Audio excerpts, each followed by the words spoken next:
네, 정치하는 언니들 전예현 민주연구원 부원장님, 이지혜 민주당 전 상금 부대변인님 나와 계십니다. 안녕하세요. 안녕하세요. 예. 요 얘기부터 하겠습니다. 윤석열과 김건희, 대한민국의 전 대통령 부부가 사상 최초로 재판에 서는 모습이 중계가 됐습니다. 이번 주에 일어난 일들인데요. 이 모습 어떻게 보셨는지 두 분께 먼저 여쭙고 싶어요. 일단 윤석열은 직권남용 혐의로 첫 재판에 출석을 한 건데 지난 7월 재구속된 이후에 한 85일 정도 출석을 하지 않았습니다. 근데 제가 좀 화가 나는 건 뭐냐면 윤석열이 이날 재판을 잘 받기 위해서 나온 게 아니라 이날 보석 신문이 있었다는 거죠. 그러니까 본인을 보석해달라고 주장하는 자리엔 이렇게 열심히 나와서 말을 열심히 했는데 그동안에 보여준 모습은 어땠는가 생각하면 참 씁쓸하다는 생각이 들었고요. 무엇보다 이날 이제 예전보다 뭐 체중이 많이 준 것 같고 흰머리가 나서 일각에서 지금 또 뭐 동정론이 일고 사법 시스템에서 탄압하는 거 아니냐는 식으로 프레임을 만들려고 하는데 한번 생각해 보십시오. 윤석열 속옷난동 부를 때 그 건장한 남성들이 들고 가서도 완력으로도 끌고 나오지 못할 정도로 저항을 하고 나온 거 아니겠습니다. 그래서 이걸 만약에 약간 코미디 프로로 만든다면 우리 성렬이는 그때 달라였네. 이게 참 블랙 코미디고 세살 금쪽이다 이러진 않습니다. 그래서 심지어 재판에 출석하는 모습까지도 국민들을 화나게 한다. 전 이런 생각이 들었습니다. 근데 이제 이 나이대 남성들이 비만과 당뇨로 고생을 많이 하지 않습니까? 그런데 체중 감량을 한 10% 정도만 해도 매일 꾸준히 조금만 운동을 해도 그리고 알코올 섭취, 흡연 이런 것만 줄여도 굉장히 건강한 상태가 되는데 지금 국가 예산을 들여서 윤석열 건강 관리를 해주고 있다. 저는 이게 재판정에 들어오는 모습을 보면서 그런 생각이 좀 들었고 예. 전환길 뉴스에서 전환길 씨가 뭐라고 얘기했냐면 너무나 수척하고 안타까운 모습을 보이셨다. 그럼에도 불구하고 바로 재판장에서 예의를 갖추고 국민들께 고개 숙이고 예의를 표했다. 진정한 보수의 가치이자 상남자라고 생각한다. 이렇게 말을 했더라고요. 그래서 이렇게 다를 수가 있나? 우리와 같은 모습을 지금 바라보는 것이 맞나? 이런 생각도 사실 들었습니다. 이 둘의 건강 관련해서 우리가 얘기하고 있는 이유 중에 하나가 이제 윤석열은 아예 보석 신청을 했고요. 김건희도 계속해서 이제 저혈압 얘기를 하면서 건강에 문제가 있는 것처럼 이야기를 하고 있습니다. 근데 두 번 그 재판을 우리가 이제 생중계된 모습을 봤을 때는 건강에 전혀 이상이 없고 술을 끊었기 때문에 좀 더 술독이 빠진 건강한 더 건강한 모습이었다. 뭐 이렇게 보시는 것 같습니다. 일단 이 재판에 들어오는 두 명의 이 모습이 태도가 좀 달랐다는 점도 짚었으면 좋겠어요. 이제 김건희 같은 경우에는 막 팔도 뭐 휘적휘적 하면서 이게 평소에 이렇게 다녔었는데 그날은 굉장히 팔을 딱 다소곳하게 해서. 아니 네. 근데 이제 김건희의 대응 방식은 저는 항상 똑같다고 생각하거든요. 아, 그래요? 왜냐하면 지난번에 두 차례 특검 조사 받으러 나올 때도 비슷한 검은색 복장에다가 뭐 안경 쓰고 네. 그리고 나왔었는데 사실 이번에 재판 받으러 나올 때 이렇게 마스크까지 쓰게 하면서 다 가린 채로 나오는 게 좀 저는 화가 나더라고요. 이게 기결수가 아니고 미결수 상태이기 때문에 재판에서 유죄가 확정되기 전에는 그러니까 그런 수용자가 미리 복장을 해오면 재판장에 이렇게 사복을 입고 나타날 수가 있다고 하는데 이 많은 피의자와 혐의와 증언들이 이렇게 많은 상황에서 재판이 빠르게 진행되지 않아서 확정 판결이 나오지 않았다는 이유만으로 마치 수용복도 입지 않고 죄가 없는 것처럼 다 가리고 나오는 것 자체가 조금 화가 났달까? 네. 예. 저는 김건희가 본인이 아무것도 아닌 사람이라고 말한 바가 있는데 그것을 법적으로 사실은 굉장히 계산된 전략이라고 생각을 합니다. 왜냐하면 지금 김건희가 특정범죄 가중처벌법상 뇌물혐의 피의자이거든요. 굉장히 무겁습니다. 그런데 뇌물죄 적용 대상이 직무와 관련해 뇌물을 수수한 공무원이란 말이에요. 그러니까 저는 공무원도 아니고 그만한 권한이 없고 그리고 정말 아무것도 몰랐고 이런 식으로 아마 전략을 펼치려는 것 같은데 이 국민들이 보기에는 이게 한두 건도 아니고 너무나도 많은 권한을 남용한 데다가 사실상 물건도 보면은 뭐 다이아몬드 목걸이부터 금거북이부터 그림까지 너무나 다양하기 때문에 빠져나갈 수가 없다라고 생각을 하니까 대중의 시선을 자꾸 이런 식으로 돌리려는 것 같습니다. 그런데 지금 특검에서 여러 가지 전례를 이렇게 조사를 해보니까 김건희가 관여한 것다는 정황이 점점 드러나고 있기 때문에 제가 보기에 굉장히 이제 무거운 범죄를 피해갈 수 없을 거라고 보고요. 그리고 이 뇌물죄를 왜 김건희가 자꾸 빠져나가려고 할까 생각을 해보면 뇌물죄가 청탁금지법 위반죄보다 형량이 굉장히 무겁습니다. 뇌물죄의 경우에 수로액이 1억 원 이상이면 무기 또는 10년 이상 징역입니다. 그래서 지금 김건희가 받은 물품을 합산해 보면 그게 넘을 것으로 추정이 되고 있기 때문에 뭐 일반적인 동정 전략도 있겠습니다만 왜 자꾸를 굳이 자기가 아무것도 아닌 사람이라고 하고 이렇게 뭔가 하냐. 아, 나는 그럴 만한 힘이 없었다. 나는 이 범죄와 상관없는 이럴 땐도 본인이 민간인이라고 주장할 것 같으나 사실상 윤석열과 공범 관계라고 보고 있기 때문에 빠져나기 쉽지 않을 거라고 봅니다. 예. 사실상 이제 두 사람 다 이제 재판에 전략적으로 대응을 하고 있다 이렇게 보시는 것 같은데 그러면은 윤석열 같은 경우에는 말이죠. 약간 이제 김건희는 잘 다소곳하게 가만히 있었다면 윤석열은 굉장히 적극적으로 필요한 부분에 있어서는 스스로 막 10분 넘게 막 이렇게 발언하고 이랬단 말이에요. 그거는 어떤 전략인 건가요? 아니 뭐 전략이라기보다 일단 나 검사 27년 해본 사람이야 라는 그런 자세가 깔려 있는 것 같고 사실 김건희는 평소에 죄를 많이 지었기 때문에 본인도 그걸 알고 있고 그래서 언제든지 이런 것에 어떻게 본인이 어떤 자세로 대응해야 되는지 좀 알고 있는 것 같은데 윤석열은 27년 검사해본 사람 그리고 대통령까지 해본 그런 자부심으로 지금까지 여전히 그 태도를 유지하고 있다. 한 번도 이런 일을 겪어보지 않고 사람들을 잡아 가두는 그런 역할을 해왔지 않습니까? 윤석열은. 그래서 이런 태도를 보이는 것 같고 그리고 윤석열이 지금 우리가 아까도 말씀드렸던 것처럼 몸은 건강해 보이는데 정신과 마음은 아직 그렇게 건강한 상태가 아닌 것 같다라는 생각이 드는데 그러니까 이게 거기서 엊그저께 뭐라고 했냐면 법정에 나오는 증인들도 다 내 밑에 있는 사람들인데 내가 나와서 얘기하면 그 사람들이 뭐 증언을 잘할 수 있겠냐 뭐 이런 식으로 그러니까 일단 마음가짐 세팅을 그렇게 하고 있는 것 같고 근데 또 이 말이 얼마나 이상한 말이냐면 근데 내 밑에 있던 사람들이 나를 볼 것이라서 증언을 잘 못하니까 내가 나오지 않았다 지금까지 예? 그런데 보석 청구를 해주고 내가 지금 밖에서 불구속 상태로 나를 해주면 건강도 잘 챙기고 운동도 열심히 해서 그럴 때는 재판에 꼬박꼬박 나오겠다 이렇게 아이. 아주 모순된 말들을 하는 거 봤을 때 어쨌든 몸에 비해서 건강은 아직 정신은 아직 건강해지진 못했다. 앞뒤가 맞지 네. 않습니다. 예. 속옷난동 그 흑역사가 너무나 부끄러운 모습이고 본인도 참 이게 참 그런 일을 듣도 보도 못한 일을 하다 보니 제가 보기에 오히려 더 과한 행동을 하는 게 아닐까라고 생각을 하는데 제가 재판에 직접 출입했던 기자로서 말씀을 드리자면 일반적으로 어떤 피고인도 어떤 피의자들도 수사관이나 검사 앞에나 혹은 판사들 앞에서 웬만하면 겸손한 자세를 취하려고 합니다. 왜냐하면 이건 이제 국민들이 이걸 보고 있을 수 있다. 내 태도가 형량에 영향을 미치고 있기 때문이라고 하는데 윤석열은 어제 발언이라던가 태도를 봤을 때 전혀 반성의 기미가 없고 지지자들한테 나 여전히 살아있어. 이걸 보여주고 싶어 하는 것 같습니다. 근데 저는 그럼에도 불구하고 많은 국민들의 이 속옷난동이 너무 맞아요. 뇌리에 예. 깊게 박혀 있어서 쉽지 않을 거다. 이런 생각이 듭니다. 예. 그 두 사람의 이제 재판을 계속 비교해서 저희가 보고 있습니다. 근데 재판 시간도 달랐어요. 김건희 같은 경우에는 40분 만에 끝났고요.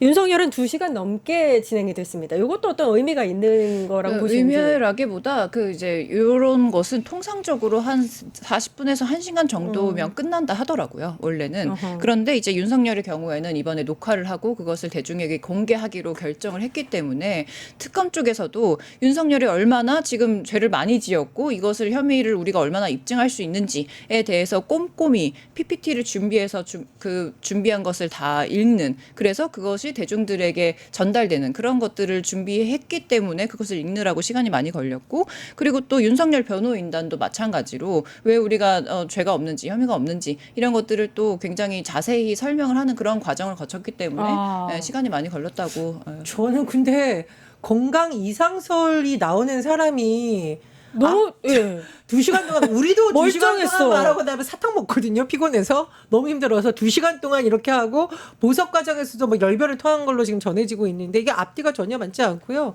딱 떠오르는 인물이 있었습니다. 그 띠지 검사 최재현과 네. 윤석열을 보면서 검사들이 일종의 마이크병이 있구나. 뭐냐면 질문은 내가 해. 너는 네 아니오라만 답해. 이런 거 우리 영화에서 많이 보셨죠. 그렇게 살다가 최재형 같은 경우에는 의원들이 묻는 말에 본인이 답해야 되는 위치가 막힌 거예요. 네, 그렇죠. 윤석열도 제가 뭐 예전에 어떤 책과 뭐 언론 보도를 보니까 윤석열을 맡던 어떤 사람이 이제 소변을 너무 겁에 질려가지고 조사 때 이런 네. 말이 있죠. 그러니까 얼마나 위압적이고 포압적이게 했겠어요. 그러다가 보니 위치가 바뀌니까 이거 뭐야? 말은 내가 하는 거야. 너넨 듣는 거야. 이 자세가 바뀌지 않았다고 생각을 하는데 이게 지금 다른 것도 아니고 내란과 이런 상황에서 보여주는 재판이지 않습니까? 그래서 그 띠지 검사 최재현 그리고 내란 속의 윤석열을 제가 보면서 그리고 이제 지금은 검사는 아니지만 배달한답시고 돌아다니면서 혹시 사인회를 하고 있는 거 아니냐 검사를 받고 있는 의심을 받고 있는 한동훈 전 국민의힘 대표를 볼 때 치킨 배달도. 네. 이 사람들 마이크병이 있나? 뭐 약간 좀 이런 생각이 들었습니다. 국민들이 맞네. 듣고 싶은 것은 진정한 사과와 반성이지 나 잘났다 난 말할 테니까 니네는 들어 이런 자세는 아니라는 거 꼭 강조하고 싶습니다. 예, 댓글에서요. 우리 자승자방님이 술만 처먹을 줄 알았지 운동했겠냐? 미스터 윤님이 윤 부부는 인정신문 때 사람은 맞냐고 물어봐야 한다. 라고 말씀을 해주셨습니다. 아니, 어제 이제 방금 이제 부원장님 말씀하셨는데 윤석열이 이렇게 얘기해요. 제가 원래 목소리가 굉장히 큰데 원래는 이런 목소리도 이렇게 얘기를 하다가 본인 얘기를 할 땐 또 성대모사 하신 거예요? 엄청 저희 성대모사까지 말고 이렇게 얘기를 한다고 이거 아니 그러니까 연기하는 게 다 보였다. 국민들은 다 안다. 이걸 볼 수 있었던 것 같습니다. 예. 딱 한 말씀만 더 드리면 이재명 대통령 같은 경우에는 기자간담회나 우리 타운홀 미팅할 때 보면 막 질문 막 하면 그래도 되도록 많은 질문 기회를 국민에게 주려고 막 시간이 넘겨서라도 하잖아요. 되도록 국민들에게 질문할 기회 드려라. 그럼 우린 듣겠다. 그게 이제 바로 타운홀 미팅과 기자간담회의 취지였어요. 근데 윤석열 예전에 기억나세요? 목 아프니까 그만하지. 반말로. 그러니까 이게 내가 대통령 혹은 본인이 강조하는 전직 대통령으로서 어떤 보여줄 때가 아니라 그때그때 달라요. 내가 힘들면 그냥 니네가 나한테 맞춰야 되는 거고 내가 안 힘들면은 내가 하고 싶은 말 하는 거고. 그래서 저는 정말 이 대통령 잘 뽑아야 된다.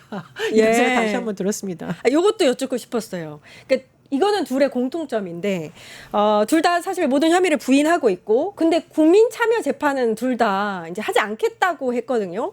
요것도 일단 태도는 지금까지는 달랐지만 굵은 줄기에서는 둘 다 같은 전략으로 가고 있는 거 아니냐 뭐 이렇게 보고 있습니다. 예. 국민 참여 재판이 절대 유리하지 않을 거라고 지금 생각을 한 것 같습니다. 그리고 지금 사실 우리가 김건희, 윤석열이 법정에 선 모습을 본 게 최근 며칠간의 일이에요. 예. 그동안 사실 거의 공개가 안 됐었고 윤석열 재판도 거의 비공개로 진행이 됐었기 때문에 그나마 그랬는데 만약에 국민 참여 재판이 되면 이 내용이 어떤 식으로든 더 상세히 알려질 수 있습니다. 그러니까 재판부에서 공개를 허용할 수도 있고 그 안에 들어가 있던 사람들에 의해서 이 국민 참여 재판의 특성상 많은 것이 외부에 공개됐을 때 오히려 국민들의 분노가 더 커질 수 있다. 그래서 안 하는 게 오히려 유리하다라는 생각을 한 게 아닐까 추정됩니다. 예, 건강 관련해서는 말입니다. 사실 재판장이 물어요. 건강이 문제가 그러면 많은가? 요 부분에 대해서는 뭐 그렇게 건강에 큰 문제가 있는 건 아니지만 이러면서 좀 힘들다. 그래서 자기가 운동하기도 힘들고 밥 먹는 것도 힘들고 다 힘들다. 뭐 이런 얘기를 한단 말이에요. 그것도 사실은 좀 이제 본인에게 좀 엑스맨 역할을 하는 불리한 증언을 스스로가 하는 게 아닌가라는 생각이 들었어요. 아니 본인도 재판은 안 나오고 싶고 그리고 빨리 보석으로 풀려나고 싶은 그런 마음에서 건강 문제가 있다라고 하고 싶은데 근데 얼마나 본인도 애매하고 말이 꼬였겠어요. 왜냐하면 뭐랄까 아주 건강에 문제가 없다는 그런 사실을 온 국민이 다 알게 됐지 않습니까? 아까 부원장님 말씀하신 것처럼 그 건장한 장정 10명이 구치소에서 체포영장 들고 집행하려고 들어갔는데 서부처 힘으로 완강하게 그걸 버텨서 그 건장한 남성들을 다 물리치고 뿌리치고 굳건히 그 구치소 자리를 지키고 있었다는 거 아닙니까? 그런데 거기서 어떻게 내가 건강이 안 좋아서 이런 얘기를 그렇게 막 할 수가 있겠어요? 만약에 그렇게 한다고 하는 것이 재판부를 움직일 수가 없다는 것을 이제 본인이 알고 변호인들이 그런 것까지는 말렸기 때문에 건강에 이상이 막 그렇게 많지는 않지만이라고 전제 조건을 단 것이 아닌가 싶은데 일단 어제 한 얘기 중에 무슨 1.8평 혼자 쓰는 방에서 서바이벌이 뭐 힘들다 이런 얘기를 했다고 하지 않습니까? 아니 그래서 건강 이상이 생긴 것처럼 그러면 이제 방이 좁아서 아프다고 할 거면 우리가 독거방으로 보내드릴 수 있다. 그 10몇 명이 같이 홍거방, 홍거실. 그렇죠. 홍거방. 더 넓어요. 더 넓어요. 넓은 방으로 쓰실 수 있으니까 그런 것들은 저희가 충분히 배려할 수 있습니다. 예. 근데 아까 대한민국 상남자인 걸 강조하고 싶어 한다라고 하는 것 같은데 이게 좀 어이가 없는 게 보통 근데 우리가 상남자라는 의미 나쁘게 그동안 쓰진 않았잖아요. 뭔가 좀 약자에게 가서 든든하게 지원하고 굳이 영화배우를 따지자면 마동석 같은 인물. 멋지죠. 이런 분들 상남자라고 그냥 인정하죠. 나쁜 놈들 주먹으로 칵 때려잡고 네. 약한 사람 위해서는 좀 마음이 약해서 지갑에서 돈 꺼내서 몰래 이렇게 도와주고. 근데 윤석열의 속옷 난동을 보니까 야 진짜 언제부터 우리나라 대한민국 상남자의 기준이 이렇게 가는가. 제가 또 하나 얘기하면은 홍준표 전 대구시장도 툭하면 뭐 사내가 남자가 뭐 각시를 감싸줘야 된다는 식으로 얘기하니까 사람들이 언제부터 자기 부인 비리를 봐주는 사람이 대한민국 상남자가 됐느냐. 정말 대한민국 상남자 협회 같은 데가 있으면 들고 일어날 일이다라고 얘기를 했는데요. 제가 말씀드리고자 하는 거는 뭐냐면 죄를 지은 것도 나쁘지만 죄를 지은 이후에 반성하는 모습을 보이지 않고 오로지 자기 몸 편할 생각, 독방에서 있으니까 피곤하고 힘드니까 나 좀 꺼내줘, 이 자체가 하남자입니다. 이거 제가 이제 남녀차별용을 쓰려는 게 아니라 이거 말씀을 드리는 거고요. 또 하나 윤석열이 지금 주요 혐의가 뭐죠? 가장 무거운 게 내란 세격입니다. 그렇죠. 무기징역 사형입니다. 본인이 무슨 저기 강력범 뭐 중범죄자 어쩌고저쩌고 하던데 어떻게 보면 웬만한 중범죄자에도 내려지지 않는 무기징역 사형에 처할 수 있는 죄를 지은 거거든요. 그런데도 이런 거 보니까 참 씁쓸했다. 오히려 윤석열에 대한 여론은 더 안 좋아질 것 같다는 생각이 듭니다. 예, 조이대 지기현 조지라님께서 황현실 앵커님 성대모사 하지 마세요. 라고 말씀하셨습니다. 집도 가깝고 하니 석방해 주시면 안 되네요. 절대 안 됩니다. 어제 윤석열이 굉장히 적극적으로 자신을 변호한 게 있습니다. 사실은 대부분은 변호인들에게 다 이제 맡겨뒀다면 요거 하나만큼은 본인이 마이크를 딱 끌어다가 얘기를 한 게 있어요. 사후 문서 관련한 건데요. 그러니까 사실은 국방부 담당자가 처리해서 원래 장관 총리 대통령에게 올려주 부속실장이 왜 나한테 직접 갖고 와라고 나무랐다라는 게 이제 핵심인데 요건 어떻게 보셨어요? 아니 일단 이제 윤석열의 어떤 남 탓, 부하 탓, 거짓말 이런 것들이 지금 뭐랄까 변하지 않고 끊임없이 지속되어 왔는데 이 발단의 시장이 비상계엄을 일으킨 이유도 그때 당시에 더불어민주당 야당이 예산 삭감을 해서 어쩔 수 없이 비상계엄을 일으켰다부터 궤변이 시작된 것 아닙니까? 그리고 다음 그 당일에도 국회의원 체포, 구금 지시 이런 거 내리지 않았다. 부하들이 그냥 알아서 했다. 이렇게 부하들 책임도 떠넘기고 그다음에 국회 활동 전면 금지하는 위헌 위법적 그 계엄 포교령 그 작성자는 내가 아니고 김용현이다. 뭐 이런 말도 많이 했었고 더 웃긴 것은 계엄 상황에서 경비 뭐 질서를 유지하러 간 군인들이 오히려 시민들에게 폭행을 당했다. 이러면서 그 계엄의 밤에 무섭고 공포스러운 그 상황을 떨치고 시민들이 들고 일어나서 우리가 지금 계엄을 막아낸 건데 그 와중에서도 시민 탓을 했던 윤석열이 다시 한번 그려지고요. 근데 이제 보면 특검 조사에 의해서 이게 지금 내란이라는 것이 작년 3월부터 모의가 됐었다라고 여겨지는 것이고 그리고 심지어 북한에 드론도 띄워서 전쟁도 일으키려고 했던 그런 사람이 얼마나 치밀하게 지금까지 사람들을 동원해서 자기들 부하들을 동원해서 이런 것들을 획책하고 꾸미고 진짜 본인의 보위를 계속 유지하기 위해서 이 비상계엄을 일으킨 것 아닙니까? 그런데도 여전히 나와서 부하 탓, 뭐 남 탓, 거짓말 이렇게 하는 것이 뭐 본인 죄만 쌓이는 것 아니겠습니까? 어제 재판이 특수공무집행 방해 맞아요. 혐의거든요. 예. 그러니까 아무래도 이제 혐의와 관련된 내란 문서 작성이라던가 의결과 관련된 부분에 있어서 본인이 나름 내가 이런 말 해야겠다라고 생각을 한 것 같습니다. 근데 말씀했듯이 지금 계엄 선포문 작성 과정이라던가 이후의 거를 하나는 부속실장 당시에 하나는 한덕 전 총리 지금 탓을 하고 있는 거잖아요. 그러니까 여전히 전혀 반성의 기미가 없다라는 걸 생각을 이제 하고 있고 저는 이렇게 얘기를 합니다. 어떤 절차였건 간에 불법 계엄과 내란을 일으킨 본질적인 문제가 가장 무거운 죄고 그 부분에 있어서는 재판을 안 받다가 갑자기 이런 디테일한 거 있잖아요. 와서는 말하는 것도 참 쪼잔하다 이런 생각이 들었습니다. 그리고 저 이거 꼭 얘기하고 싶은데 윤석열이 자꾸 누구 탓 하면서 제가 진짜 화가 나는 이유가 뭐냐면 지금 구속돼 있거나 피의자로 전환돼서 수사받는 대다수가 공무원들이 많아요. 정말 나쁜 놈도 있을 겁니다. 적자로 가담했던. 네. 그러나 시켜서 어쩔 수 없이 했거나 뭔지 몰라서 한 사람들도 일부는 있을 건데 그 사람들 공무원들이 가장 무서운 게 뭐냐면 연금을 박탈당하는 거거든요. 근데 아마 형이 확정되면 대다수가 연금까지 다 박탈됩니다. 그러니까 공무원들이 가장 무서워하는 게 이거든요. 그럼 자기 때문에 소위 자기 부하들이라고 말하는 사람들이 본인뿐만 아니라 그 집안 자체가 연금이 다 박탈돼서 굉장히 어려운 상황에 있는 것도 반성하는 것이 아니라 예. 아니야 요만한 것까지 당시 부속실장하고 총리 탓을 한다는 것도 참 어이가 없다는 생각이 들었습니다. 아, 저도 한마디만 더 말씀드리자면 이렇게 남 탓하고 부하 탓하는 내란숙의 윤석열이 있는데 아직도 감싸지 말고 다 좀 밝혀주셨으면 좋겠습니다. 예. 이제 플리 바게닝도 특검법에 포함이 된다고 하니 네네. 이제는 다 밝혀서 남 탓하는 그 윤석열의 거짓말을 더 이상 차단하고 그리고 진실을 밝혀주시길 많은 예. 분들에게 한번 호소드려봅니다. 뭐 윤석열 이런 주요 내란 수계들 때문에 인생 종친 분들이 정말 많아요. 아, 그럼요. 근데 네. 속상해요, 정말. 젤리스님이 생방이냐고 물어보셨습니다. 생방입니다. 지금 생방으로 생 라이브로 하고 있습니다. 어제 사실 윤석열 재판에서 정말 역대급 망언이 정말 많이는 많이 나왔잖아요. 1.8평 서바이브가 힘들다. 뭐 이것도 사실 망언이었는데 그것 좀 소개를 좀 해주시죠. 아니 저 진짜 너무 웃긴 말이 집도 법원에서 가깝고 하니 불구속을 해주면 운동도 말이야. 조금씩 하고 당뇨도 하겠다 이렇게 아니 이게 지금 무슨 말입니까? 아니 집도 법원에서 가깝고 하니 아니 저 도대체 이 사람의 정신 세계를 이해를 할 수가 없고 그리고 또 뭐라고 하냐면 불구속 상태에서 재판에 안 나오면 구속을 할 테니까 열심히 나오겠지만 이미 구속된 상태에서는 자신도 없고 그러니까 자신이 없이도 진행이 가능한 재판에 굳이 나올 필요가 없다. 뭐 이런 얘기를 하는 거 보니까 무슨 재판이 그러니까 내란수계의 혐의를 받고 있는 사람이잖아요. 근데 네. 집이 가까워서 이제 풀어주면 재판에 가겠다. 아니 무슨 자기 반려견 목줄 끄고 산책 나가는 것처럼 재판에 가겠다. 이런 말로 저는 들리더라고요. 네. 아, 이게 지금 말이나 됩니까? 이게 누구에게 어떤 모르는 소구력을 가지려고 이런 말을 하는지 저는 이해를 할 수가 없어요. 저는 윤석열의 정신 세계의 관심은 딱 세 개인 것 같습니다. 첫 번째 김건희가 나중에 나랑 어떻게 그래도 계속 만나줄까. 두 번째 우리 집 반려견은 잘 있나.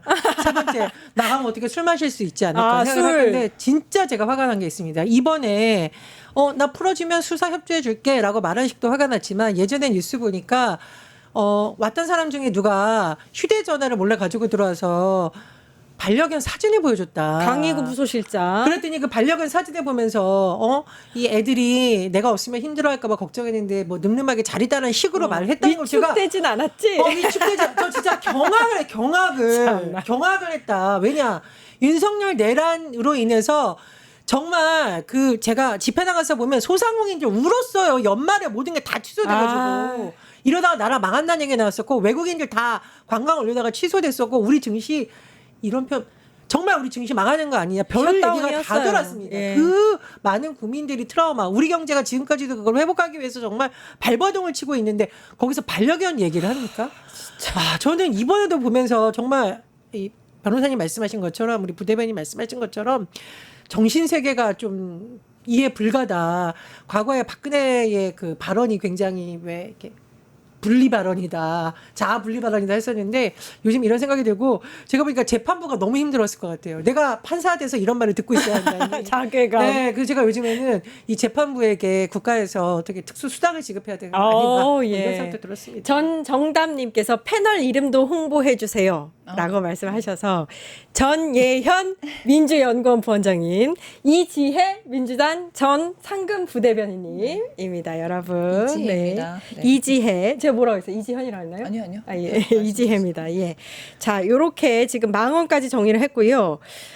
김계리 변호사도 어제 좀 망언을 했어요. 예, 개몽된 김계리 변호사가 보석이 인용되지 않으면 분노로 위해를 가할 수 있다라고 했습니다. 이것 때문에 지금 논란이 굉장히 커지고 있습니다. 아니 근데 이게 지금 그 정광훈 목사 딸도 그 서부지법 폭동 사태 관련해서 지금 뭐 수사를 받고 있다 뭐 이런 얘기가 있는데 지금 이런 식으로 말하는 것이 진짜 극우 세력들에게 아니 그러면 위해를 가하라. 근데 지금 대통령이 위해를 가할 수도 있으니까 당신들이 들고 일어나라. 뭐 이런 식으로 지금 말하고 싶은 것인지 모르겠으나 지금 계속 말씀드리지만 계속 강조하지만 내란숙의 윤석열입니다. 내란숙의 윤석열이 아직도 집에서 재판장이 가까우니 맞아 나가면 뭐 재판을 잘 받겠다 이런 한가한 소리를 하고 있을 때 지금 풀어주지 않으면 뭐 분노로 위해를 가할 수도 있다? 이게 지금 본인과 재판 뭐 변호인이 할 수 있는 그런 말은 절대 아니라고 생각합니다. 이건 예. 진짜 왜 이런 식으로 발언을 하고 어떤 의도가 있었는지도 밝혀내야 된다고 생각합니다. 예.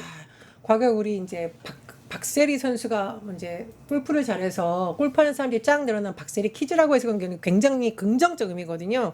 제가 요즘 보면서 와 윤석열 키즈가 있구나. 아. 윤석열이 저렇게 궤변을 하니까 요즘 존경받던 소위 법조인들이 과거에는 그래도 존경받고 선망받은 직업이었는데 몇몇 사람들이 이 법적인 걸 제대로 활용하는 게 아니라 자기를 변호하거나 자기가 변호하는 사람에서 희한한 망언을 하고 있구나 생각이 드는데 예. 대표적인 인물이 계몽 변호사 김계리, 띠지 검사 최재현, 아. 막상막하다. 국민의 분노를 유발하고 있다. 정말. 그래서 저는 이 두 사람이 국민 분노 유발 남매. 아.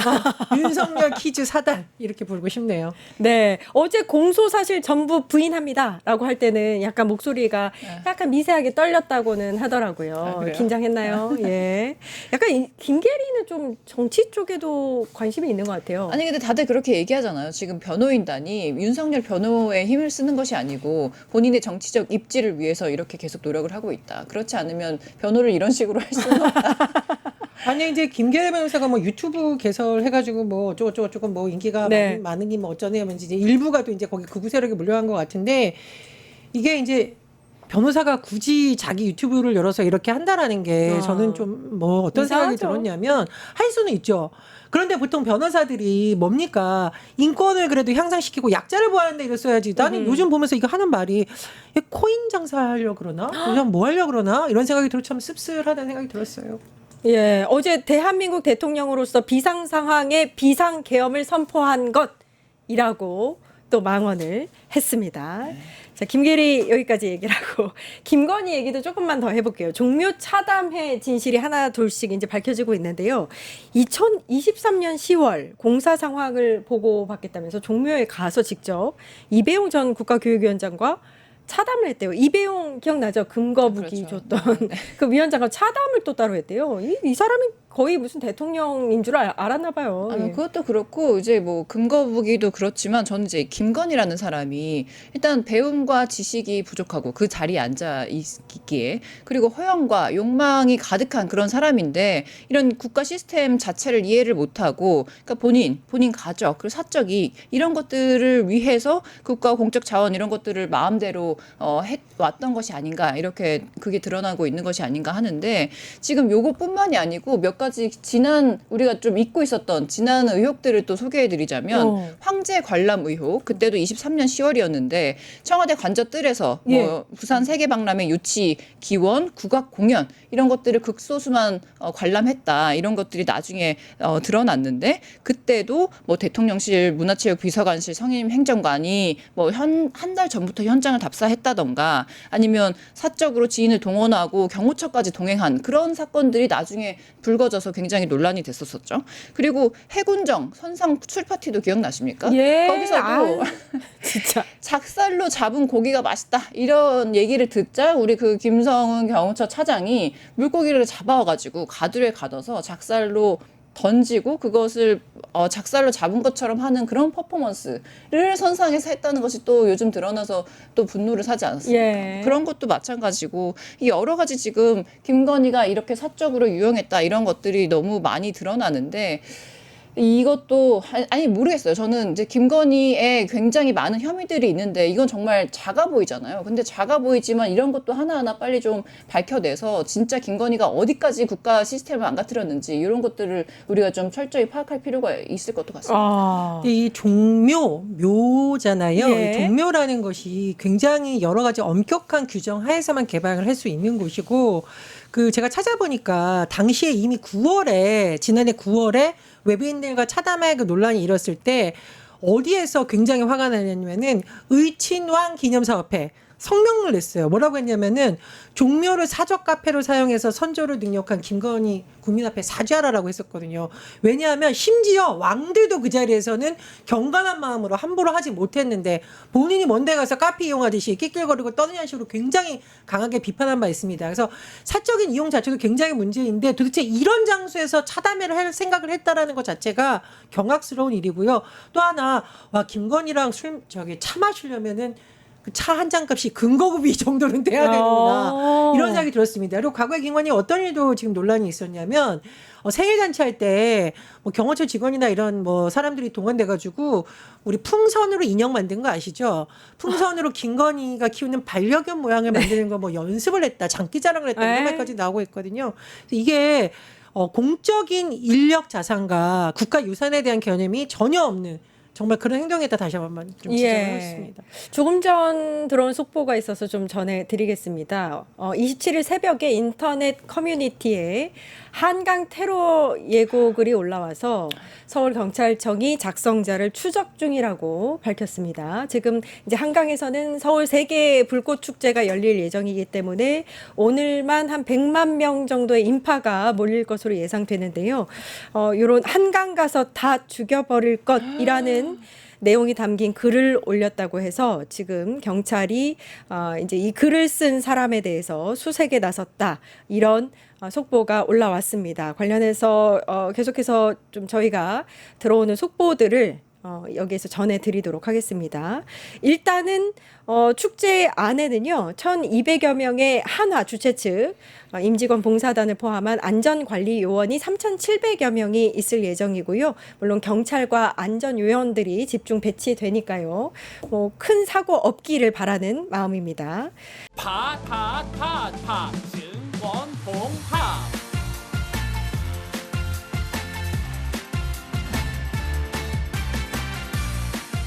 이제 저녁 8시 30분 퇴근 후 퀴즈 한판 혼자 하지 마세요. 같이 해요. 매일 저녁 8시 30분 많은 참여 바랍니다.